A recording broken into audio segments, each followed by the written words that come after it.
Hello, my name is Jacob, and I'm a Norse pagan. And today I want to finally do a much requested video, which is the history of Norse paganism, going all the way back to 10,000 BCE, which is our earliest evidence of people existing and living in Scandinavia, all the way to 2020, where we are now. Notice I do say Common Era and before Common Era for obvious reasons. I think that's pretty obvious why I say that. Now, I will also say that the sources I got all of my information from goes as follows. 1, Myths and Symbols in Pagan Europe by H.R. Ellis Davidson. This is one of my favorite books. It's so well researched and has such good information about the actual practices and religion in pre-Christian Scandinavia. The next book I'm using is A History of the Vikings by Quinn Jones. If you've seen my 12 favorite Norse pagan books, you know I love this book. I love how factual it is, and this is definitely a good companion to Myths and Symbols in Pagan Europe because this is about the history. This is not about the religion. It has a small section for the religion, but it's very basic. This is the raw facts. So a lot of my dates come from this well-researched book. Another book I have as reference, especially to archaeological evidence, is We Call Them Vikings. I love bringing this book up because this is a very hard book to get, because this was only available when the artifacts of the Viking Society actually went on tour across America. It had a very limited showing, and this is the only time they sold this book. And it's a great, well-researched, well-documented research into the Viking Age specifically. Now, a few points of interest. In case you don't know, I do want to talk about when is the Viking Age. This is an age a lot of us obsess over because it is when we know, it's the era in which we know the most about. But we also have to understand it's such a small bit of time in the entire grand scheme of Norse paganism. So the Viking Age begins at 793 Common Era and ends officially at 1066. Now, the date of 793 is the official beginnings of the Viking Age because this was when the first recorded attack at Lindisfarne was. And 1066 is when the last king of the Vikings fell and the raids ended. So you're talking about a very small window with the most information that we have. And really the faith extends much further than this. So when you go all the way back to 10,000 BCE, this is when we know the earliest date that people began to settle into the Scandinavian peninsula. The first real residents are the Sami people. Now, the Sami people came into existence around 8500 BCE. The Sami people are so hard to place because they existed in the Scandinavian peninsula before the Germanic settlers moved north. But it's very hard to determine where they came from. Some people say they came from Russia and the further east into Asia, but really we don't know the answer. All we know is that the Sami people were around the Scandinavian peninsula around 8500 BCE. Now, it's pretty quiet during the Copper and the Bronze Age. There's not a lot of evidence to suggest what life was like for the people during this time. We do know that the Germanic people coming from the north did worship a form of Germanic paganism. Now, this is a big difference because the term Norse paganism did not exist until around 200 CE. This is when the Norse split happened. Now, obviously, the people worshiping these gods and worshiping this way of life do not know this was the split. This is a term defined by historians. This is when there's enough evidence to suggest that this age is different. This religion is different. To the left of this is what we know as the Germanic Pagans. Now, the Germanic Pagans are very similar to Norse Pagans. They still worship Woden and many of the gods that we worship today as Norse Pagans, but there are slight differences. And like I said, the historians have made it clear that this is the time there was a distinct difference between Germanic Pagans that still existed in Germany proper and Norse pagans who existed in Scandinavia. We are from the same root, but we are ultimately different. Now, you notice a lot of people will say I'm a Germanic pagan, I'm a Norse pagan. It's very interchangeable, and it's understandable. There's such little difference between the two, and the history of the Norse pagans is not complete without the Germanic. So I don't think that's something we need to argue about, but it is something to note that Norse pagan did not exist till around 200 CE. Now, the first time that we really start seeing any cultural practices is around 500 BCE. Like I said, between the Copper and the Bronze Age, there wasn't a lot going on. And we also can't tell a lot that happened. But we have to know that the history of this religion goes back all the way to 10,000 BCE. Now, why is 500 BCE so important? Why is it that date? This is because this is when the Iron Age started. The Iron Age is typically when people started really looking and researching into the pre-Christian Scandinavian society. Now, I also say that, but this is also where we have more evidence. Bronze and copper do not hold up as well as iron. So we have more Iron Age evidence of the society that existed. And plus, 500 BCE is much closer than 10,000 BCE. That is such a span of time we really can't comprehend. So you really have to think about it. We're here in 2020, which is really close to that Norse split. We're only 1,800 years apart. But then you look at the Norse split here to 10,000 BCE, that's 10,000 years of history. That's a long time, and we really can't comprehend that. And obviously, society wasn't growing very fast. This is at the very dawn of modern human history. So we just simply do not know that much here. But we can infer that the religions were very similar, just they had different names and different people groups, but we know they originated here. Now, moving forward, let's talk about one more note before we start getting to the Viking Age, which is the fall of Rome. So the fall of Rome is in 476, is when Rome officially fell. The reason I bring this up is because the Dark Age started when Rome fell, and the Viking Age began about 300 years later.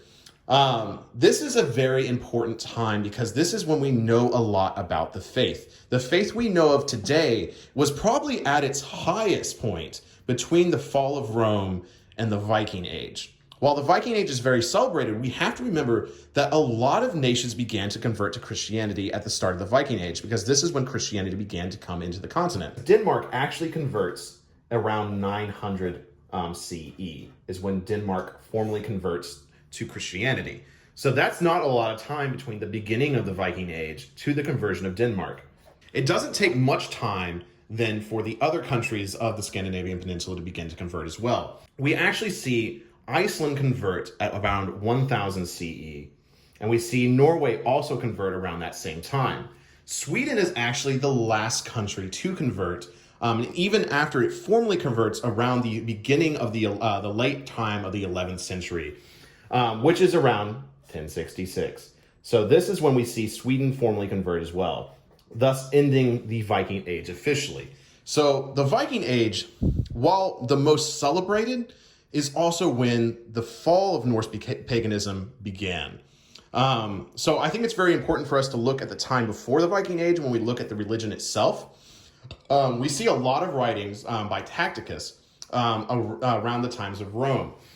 Tacitus is in charge of one of the most important things ever written about the Germanic and Scandinavian people, which is Germania, which gives us a lot of our information about how the people actually worship their gods. So this era is the most important for the faith, and this era is the most celebrated, but also the fall of it. So let's talk about what happened between 1066 and our modern era at 2020. Basically nothing. Very little happened for the faith between this time and our modern time. One important thing to note is a lot of our evidence that comes from the pre-Christian society of Scandinavia that comes from before the Viking era comes from Tacitus's Germania and the artifacts that we find.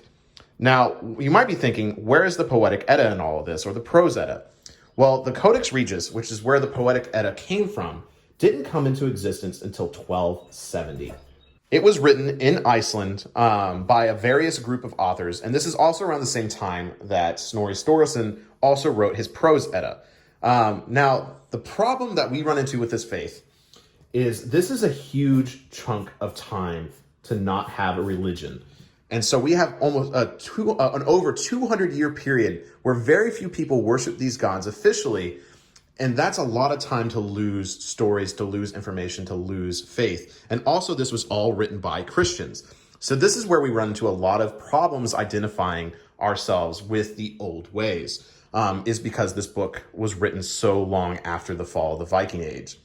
Now, there were a few more important dates to note later on, but really from 1270, we have very little to go off of, and the faith basically died. There was a time in the 1800s where the Romantic movement of art really got interested in Norse mythology. This was the first time we saw a revitalization of interest in that age and in the faith. This is where a lot of the famous artworks came from that painted very famous scenes of the Poetic and Prose Edda. Now, the interest in archaeological artifacts comes around 1900. Right at the turn of the century, people became very interested in digging up the old Viking ships and the any artifacts we can. There became a really big rush to find these artifacts and find out more, because it was so easy to get to, because most of them were buried in the ground inside of ships. In fact, not every single grave has been dug up, which is a good thing, but many graves were left alone and are still left alone to this day. Now, the problem, one of the main things that comes from this faith that we're going to always struggle with, happened between 1930 and 1945. This is when the Nazis became very interested in the Germanic history, the Old Norse languages, the Old Germanic languages, and a lot of the symbols of the Viking pagan era. One of the black marks on this faith will always be the Nazi interest in the Germanic pagan religions and the symbols and religion that came from that time. And that really stunted a lot of growth, because after World War II, a lot of people were no longer interested in Germanic history for obvious reasons. It wasn't until 1970 that we finally saw something come out of Iceland. And this is when Asatru was reborn. It started out small, but it has worked its way very quickly. So we really got to think, it's only been about 50 years since Asatru was reborn, and the faith was really reborn into the modern era, and it has grown so much. While doing my research, I found some numbers that I wanted to share with you. When Asatru was reformed in Iceland, it had a very small following. In fact, in the 1990s, the estimated amount of people in Iceland that worshiped the old gods was around 700. And it was really hard to tell how many people were interested in the Americas, but it wasn't very noticeable. Then we fast forward 25 years to 2015. Now, this was a very important time because the number of Icelandic worshipers moved from 700 all the way up to 2,400. And then in 2017, once again, they took a big jump to 3,683. And now, this was a big one because this became 1% of the Icelandic population. Now, another really important thing to note is that this number keeps on going up. I forget the exact estimate, but it's actually almost doubled from this 3,683 since 2017. And as of 2019, the estimated amount of people that worship the Old Norse gods in America is around 20,000 people. From almost nothing in 1970 to potentially more than 25,000 people worldwide that worship the old gods again is huge. This little section of the map is very condensed because a lot has happened in the last 50 years, and a lot has happened in the last year. This faith is seeing a revitalization. Now, hopefully this showed you the history of this faith in a very basic way. Obviously, there is dates I forgot. I didn't include dates of kings or heroes or any other stories that we have or specific finds that we have. But I wanted to give you a basic outline of the history of this faith. This faith is very old. This faith is very ancient. And the last thing I want to leave you with is, in my research, I was looking up how old is Odin? Because I figured that is going to be the oldest thing I can find of evidence of this faith. Is it going to be 10,000 BCE, or is it going to be somewhere in between this time? But no, what I found when doing my research on Odin is no one actually knows how old Odin is. All we know is that he is one of the most ancient and talked about gods in the entire world. And that's just really exciting to find. Obviously, the faith has changed a lot from 10,000. In fact, we don't really know what happened up till now. We really don't know the history and how they worshipped. All we know is very little from the 1270 era, from Tacitus's Germania, and from the artifacts we've found. Really, where we are in the faith is here. This is the most important thing. We can emulate and love the past as much as we want, but we are moving forward. And that's why I left a little bit at the very end, because we have so much to happen and so much ahead of us that I have to quote Ragnar Lothbrok in the Vikings. Don't look back. You're not going that way. Because as much as we can love the past, we are moving forward. And you can tell so much has happened. There are things that I couldn't fit on here. For instance, Wardruna, 2003, we saw Wardruna happen. In 2014, we saw the start of Heilung. In 2017, Heilung had their first album released. In 2019, a Germanic-based folk band sold out across America. In 2020, I've seen the highest growth of pagans I have ever seen in the community.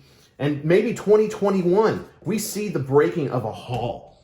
So much is happening every single year, and every single year we're getting more people. That yes, I love the past, but so much is happening in the present and in the future. I am so excited to see the future of Norse paganism. But I hope you've enjoyed the history of Norse pagan in a very basic timeline. But my name is Jacob. I am a Norse pagan. And until next time, until the hall, Skål.